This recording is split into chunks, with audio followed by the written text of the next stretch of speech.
I'm Mara Webster with In Creative Company, and I'm so thrilled today to be talking about the Starz series Dangerous Liaisons. We are joined today by Harriet Warner, who's the showrunner, writer, and executive producer of the series, along with Colin Callender, who's an executive producer on the show. And Harriet, starting with you, I was interested in kind of where your initial jumping off point was in how you wanted to tell the story, because it's set prior to the events of the book. So there's this kind of lead into what we know so well narratively. And I know that you've taken inspiration from a lot of different iterations of it, you know, including one of the original stage versions of it. And so as you were thinking aesthetically and narratively and how you wanted to approach telling this story and bring audiences in, what was kind of your initial idea and conceptualization that really formed the foundation? Thanks, Mara. I think that it really was being hugely clear that there was, first of all, a new story to tell. In terms of, Colin asked me to look at the book. He had an idea to bring it to TV. Obviously, Colin's such a huge figure in the industry. You think if he sees a reason to bring it back, then I really want to try and hone in on that.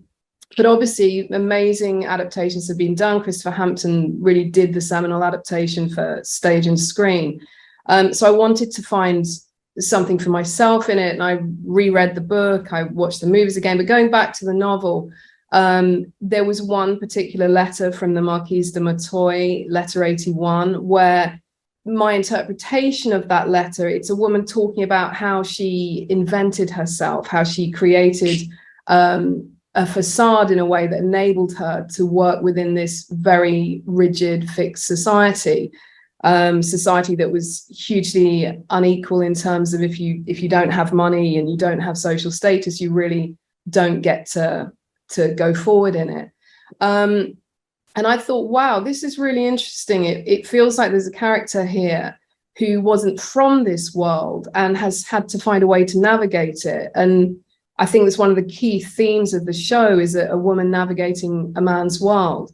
So that made me think, I would love to explore, in a way, we all know the end point for Valmont and for the Marquise de Merteuil, but let's look at the journey that gets them to that place. And this idea that Laclos had kind of given me this huge blank canvas to create a wonderful how we got there journey. And then I said to Colin, I think maybe this is actually a prelude, and to see his excitement, we thought we have something here. And that was really the jumping off point. I love that. And Colin, kind of coming over to your side of things, and just, I love the fact that it was kind of initially you bringing this book to Harriet and kind of looking conceptually at what this show could be. What were some of the initial challenges or hurdles that you saw in creating an adaptation as a series? Because obviously, you know, you've got this great central story between these two characters, but then, you know, episodically and with the idea of building a show that could potentially run for several seasons, there's a lot of different strands that you want to be able to explore within the story and branching off from there as well. Yeah, you know, there's a reason why the title Dangerous Liaison and the story has sort of keeps coming up and people keep coming back to it.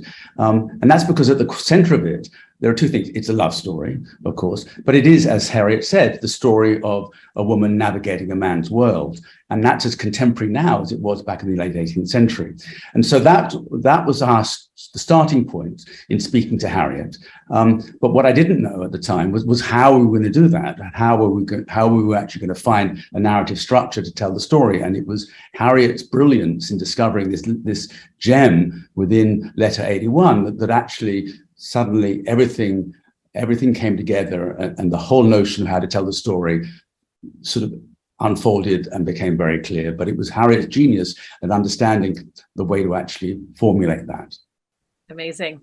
And I wanted to ask you both a little bit about how you approach the visual aspect of this show, because, you know, it's obviously got to be incredibly detailed towards the time period. And again, you know, there's all of the sourcing, kind of the crew that you're hiring that have expertise, all of the research that goes into that. And so where was kind of the starting point of a lot of the conversations in pre-production of how are we going to approach telling this from a visual standpoint? How strict do we want to be to the time period and certain elements? And, you know, what are the most important things that we need to kind of dive in and specifically research in order to tell this authentically? I think one of our very first key head of department was David Roger, our production designer, and he was so specific. He has an incredible encyclopedic knowledge of the 18th century. He adores Paris. He did a lot of his training in Paris. He was the perfect person, but he also has an incredible reputation in opera, which was always going to be very key to the season, particularly as we move towards our finale. So he kind of embodied everything that visually we wanted for the show. And it's funny, in the terms of the writing process, without that visual explosion and key image, like, the writing doesn't come. And one of the things early on in the process, Colin had said, we just need a real amazing moment. We need spectacle. We need something that really shows the times, it shows Paris, and it shows in a way the big themes of the piece. So that visual sense was always in the writing. And then finding David, who is an extraordinary man, really, he then takes that on, and he's hugely across the details. One of our amazing directors, Ollie Blackburn, is also very, very immersed in that period. He I think did history at Oxford. So we had people across the board who loved the period and loved the integrity that we were bringing to it and making sure everything felt authentic. And then Colin was always behind pushing that everything looked like a movie, that we were in a way building from a platform of that incredible seminal movie, and we wanted to really match that, didn't we? Yeah, I mean, the challenge of doing a costume drama these days is that, there have been a lot of costume dramas over time, and what we wanted to do was we wanted to be authentic and real to the period, but we wanted to be fresh and modern. We didn't want it to feel staid and cobwebby, and we didn't want it to be anachronistically not modern. So we had to walk this high wire act between creating the world in all its glory, and yet with Harriet's scripts and with the actors, delivering it to an audience so that it felt fresh and of the moment. But the costumes and the sets, there's an enormous, audiences love being transported to another world. And part of the joy of watching this show is being transported to a whole world that we haven't been into before, but that actually maybe we ourselves would love to have been part of. So there's that sort of fun of seeing another world that gets us out of the mundane and rather grubby world we're living in today, and being transported to somewhere rather exotic. And I love what you're saying there, Colin, about trying to tell the story that feels very modern and very fresh, but still being true to the time period. And for both of you, wanted to ask about how that balance influenced a lot of the narrative arcs and themes in the story as well. Because if you actually stripped away all the period piece elements and had elements like, mobility within the class system, or a woman trying to cede power in a society that doesn't generously offer anything to her, you could still tell that story in a 2022 lens. And so that's what gives this relevance to a modern audience. I mean, I have two daughters who are going out into the world now, and they are having to navigate a world that is basically a man's world. And many of the things that Camille has had to deal with, contemporary young women have to deal with. Now, of course, they don't pay the price that Camille pays as the story unfolds, but it had all those themes are very much of the moment. Yeah. And I think, Mara, also, in a way, we've had the contemporary adaptations, Cruel Intentions, that we've had the modern take on this extraordinary piece of literature. But I think what Colin is saying there as well is, yes, we have a lot of these themes, they're hugely universal, but what Colin is talking about there is paying the price. And I think that was something that was always so key to this interpretation, to really crystallize the patriarchy and the elite in a way, at a point where if you didn't have resources, there's no safety net. And I think obviously in parts of the world and for demographics, that is true now. But I think for so many people, there is not an awareness that there is nothing. If there's no one's going to catch you. And I think that was really, really key for Camille, who and for Valmont, both these characters are so driven by that lack of safety net, and it really informs who they both are. So we kind of really wanted to come from that place of authenticity of what that meant. Yeah, it does, and it's a really wonderful balance that you've struck in that lens of telling the story. And you know, Harriet, you were mentioning before Ollie Blackburn, who's one of the directors, and I wanted to ask you both about working with both him and Leonora Lonsdale, who also directed the first 4 episodes, and just kind of what a lot of those early discussions looked like, you know, even down to some of the detailing of the way that we've got these very rich color palettes in some scenes, and then kind of a lot of use of kind of grays and darker mud brown tones in certain other spaces, depending on the emotional trajectory as well as the physical location of where scenes are taking place. I mean, you know, everything I think from the ground up is so hugely considered and so much a part of the thematic way that I work as a writer, and Colin is an incredible champion and protector of a producer, and our directors really understood that vision and brought so much in terms of, as you say, those wonderful details. Our incredible costume designer and hair and makeup, everything. I mean, the detail and the work and logistics that went into this at a time where that was really, really difficult in terms of obviously the working through the pandemic. But no, we had amazing people to carry this vision through. One of the things that was interesting was hearing Alice, who plays Camille, talk about the costumes she wears, because she was wearing very tight corsets and having to wear these massive wigs and these many layered dresses. And in some senses, she felt that sort of physical experience of wearing those costumes and wearing the wigs was a sort of physical embodiment of the sort of constraint and that she as a character, Camille as a character, feels in that world. And so in some senses, the actual costumes themselves actually really added to the performance in the sense, the sort of the emotional underpinning of the performances. And that was equally true, as it happens, of Nicholas. It's so true. And actually, Alice said to us by the end, there was such a claustrophobia. It's in her narrative drive as well, but really life was lending so much to that. It was I mean, her performance is extraordinary, and the weight that she carries on her shoulders with the show, but yeah, she was very much kind of informed by the physicality of her wardrobe.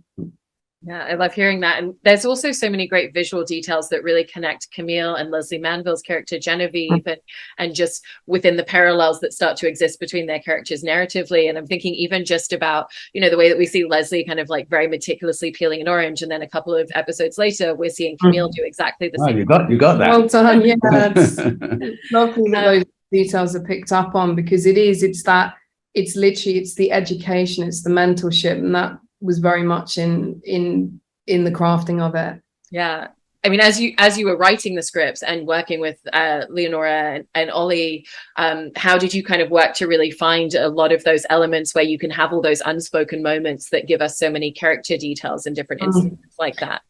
It's sort of in the way that I write, and this show has been in I mean, we've had so many years together in working on this, developing it before we got the incredible partnership with Starz. So it's hugely authored, and those characters kind of do what they do. They're very naturally. So much is there, and then you work with brilliant directors who are able to then bring that out and make it a leitmotif or whatever through the show. And that's just, it's what you hope for, it's what you aim for. And I think we were able to have a team of incredible people across the production who really honored the values and our ambitions for it. And we were hugely ambitious as the Starz. You know, we're supported at every turn with that. You know, making a show of this scale is all about the cumulative effect of tiny little decisions and tiny little moments. And if you get those tiny little moments right, and if they're real and authentic, then the whole show will have a unity to it and a sense of authenticity. And I think that's what we try to do here, with, so that every tiny detail was examined and thought about and discussed and, brought to the screen in the context of a whole. Amazing. And also in talking about the character of Camille, obviously at the center of the show, each episode kind of has to build what the stakes are for her, because the higher she moves up through society and the more power she's able to ascertain over people, the more is at stake for her. And again, going back to that idea that it's not just developing one season of TV, it's about also thinking about future narrative arcs. As you were going episode by episode through all of the scripts and the narrative arcs, how did you kind of find that balance of, okay, well, how far do we want to kind of push the stakes? What's the new elements that are at risk for her in this episode, so that it always feels like there's a momentum moving forward, but you're never moving it pacing wise too fast for the season?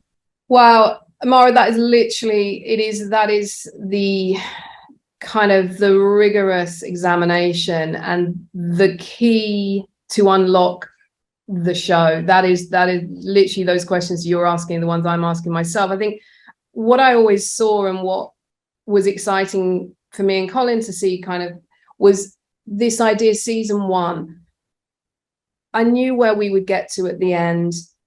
I know my hopes, I know Colin's hopes, that we get to continue telling this story, what into many seasons. That would be the dream.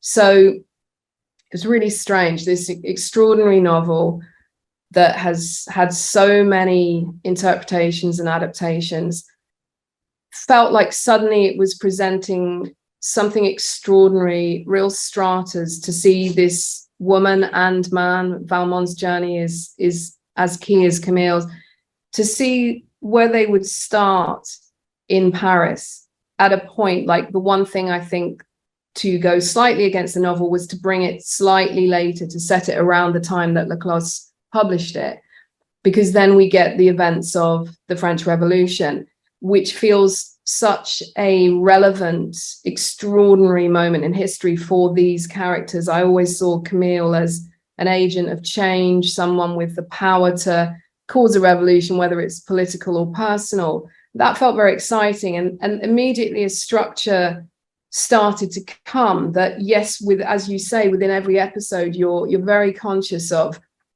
how far can Camille go? When does she cross that real Rubicon and moral line with herself? Not just in each episode, but where is the big one in the season? And how does that still leave movement and room should we get that wonderful second season? Should we go beyond that? There's a very clear journey for her for numerous seasons, all marked incrementally in that morality to immorality, innocence to experience to corruption. And I think that it's extraordinary. The piece gives you such extraordinary characters, such extraordinary times, and then to be able to expand it as you naturally have to do for TV. It's not a straight adaptation. It's a starting point and an inspiration to get to an end point. That is wonderful. It lends itself to a very instinctive structure, which hopefully is satisfying. But Harriet does something very brave as a writer. She takes her character, Camille, and also Valmont, and they do at times some terrible things. They behave very badly. And yet we still, through a combination of Harriet's writing and the wonderful performances and the actors that play the roles, we sort of understand how they got there. We may not endorse it, but we sort of understand it and we feel for them, even in their moments of pain, which is self-inflicted. But that business, the boldness of being able to shamelessly sort of embrace the mistakes of a character is not something that you regularly see on the small screen. And it's been a lot of fun and a great challenge to actually explore that and yet and hopefully keep the audience on our side. Yeah. No, I agree with what you're saying there. And in that kind of frame, I think it works so well because we do see those private moments. There's moments where there's a sense of Valmont and Camille and kind of what their intentions might be because of moments where we kind of see them privately. But yet there's also moments where we as the audience are uncertain, you know, what are their intentions? What are their actions going to be? And so how did you find that structural dance of, okay, where do we want the audience to be inside the story in the same kind of blind spot that the rest of the characters around them are in? And where do we want to pull the audience out where they're seeing something that the other characters don't know? And that's the constant tension of a certain type of drama. And Harriet plays that tension brilliantly. Thank you, Colin. And I think also it's testament to the extraordinary performances of all the characters, or all the actors, but particularly Alice and Nicholas playing always with our expectations, and I think trusting the characters, knowing what those characters are in the artistry of our extraordinary cast, and sort of trusting that in a way we have this expectation of where we will get. But I think one of the strengths of the show is always subverting that, but trusting that we might not like it, we might not forgive it, but I think we understand it, particularly by the end of season 1 for both Valmont and Camille. And what keeps us leading into the show is that both Alice and Nicholas's performances are constantly surprising us. We never quite know where they're going. Yeah. Even in the way they deliver their lines, they don't necessarily deliver the lines the way maybe a more traditional actor would deliver the lines. And so you're constantly sort of leaning into see what's going to happen next, and they're always sort of ahead of us. It's rare that we're actually ahead of them. And that makes the show very, hopefully anyway, very engaging. It does, and narratively, with the two of them at the center and at the core of everything that's driving the show, there's this kind of ripple effect of their actions on all of the characters around them. And so was it something where in constructing a lot of the narrative arcs for the show, you always had a sense of the kind of B plots and where the supporting characters were going from the get-go, or was it writing and creating the central core of the two of them and then looking at the ripple effect created around them? It's sort of a bit of both. It's really interesting. There are characters who you might not necessarily think are going to come through in such a strong way, but from the conception, I always saw a few very key moments in the season where lives would cross and there would be impact, and that's not always driven by Camille and Valmont. Sometimes they find themselves at a moment of chance that has a huge impact. But that was the joy of the show. Again, these extraordinary kind of new formations of characters on a type. I think you read that novel and you can see where all of our characters could live within the original novel. But yeah, they very much, their journeys, I think that's the beauty of it. It's very interconnected. It's very woven. And I think for anyone in the show, knowing that their journey will be honored, it's not, you're not just playing one scene, or even if it's a one episode role, there's a real authenticity to it, and hugely satisfying part of a complex narrative. And I think all our characters, even if they have, you know, maybe one or two episodes, there's always a sense that those characters are part of this world, and we hopefully will see them again. And with what you were both saying as well about obviously having, you know, two such incredible and strong performers at the center of this show, you know, and that kind of dance of how much are we going to give the audience, and the fact that they themselves would also bring so much off the page. And, you know, there's always a lot of discussion that goes on beyond just what's in the scripts. What did a lot of those conversations look like that you would be having with the two of them early on, and really just kind of making sure that you were bringing both of their performances towards the same page and the same ideation of what this show was going to be? I think they're such instinctive actors. We're so lucky. I mean, we sometimes talk about it. We are so proud of this entire show, but I think what we are all kind of most proud and excited about are those extraordinary leads, and finding people who feel very new, even if they're hugely experienced within it. So I think, I mean, I remember a very early conversation with Alice and getting these goosebumps. She was kind of trying to decide to make this huge commitment, which it is for anyone, but to be such, you know, an incredible lead in a show that is huge, for obviously what you hope will be a you know, many season show. It's a massive commitment. And talking to her, and I've got goosebumps now when I think about it, because that's what happened. I knew the way she instinctively was. She had Camille. It was like this passing of this character who's quite hard to explain. And luckily, with a man like Colin, who can really understand and has such a kind of instinct for brilliance, whether that's seeing that in an actor or seeing that in a story. You have to kind of get behind these characters who aren't always, as Colin says, likable, and you know, I don't know, you could judge them in a different way. But knowing Alice would do something so extraordinary with Camille, you don't need to say much. And as I say, our wonderful directors are there on the ground and build incredibly you know, strong relationships on that day-to-day level. But I think both Alice and Nicholas, they just had those characters, and that's why their performances and auditions just blew us away. You know, in the current environment, I think it's increasingly clear that you don't need stars to carry a show. And in fact, very often stars, even when they're in it, don't carry a show. What the audience loves now is discovering new talent and discovering new people. And when you bring actors like Alice and Nicholas to the screen, they come to the screen with no baggage. You don't know who they are because you're meeting them for the first time, effectively. And so you're discovering them as the series unfolds. One of the great fun things was we cast this during the pandemic, during the lockdown. And we'd seen lots and lots of people. And when we got the auditions on tape from Nicholas and Alice, we knew that these were the guys, but we had to get them together because this is a story about a love story, about a relationship, and we had to get them somehow in the room together. But under the lockdown conditions, we couldn't do that. So we got them in a rehearsal room, which was divided by massive plastic sheet. And we decided that if they could actually make their relationship work through a plastic sheet, we knew they were the right guys. And they sure as hell did. Yeah. And very quickly, the chemistry and the electricity between the two of them, even though they were opposite sides of that plastic sheet, was just absolutely compelling. And we knew we had the right guys.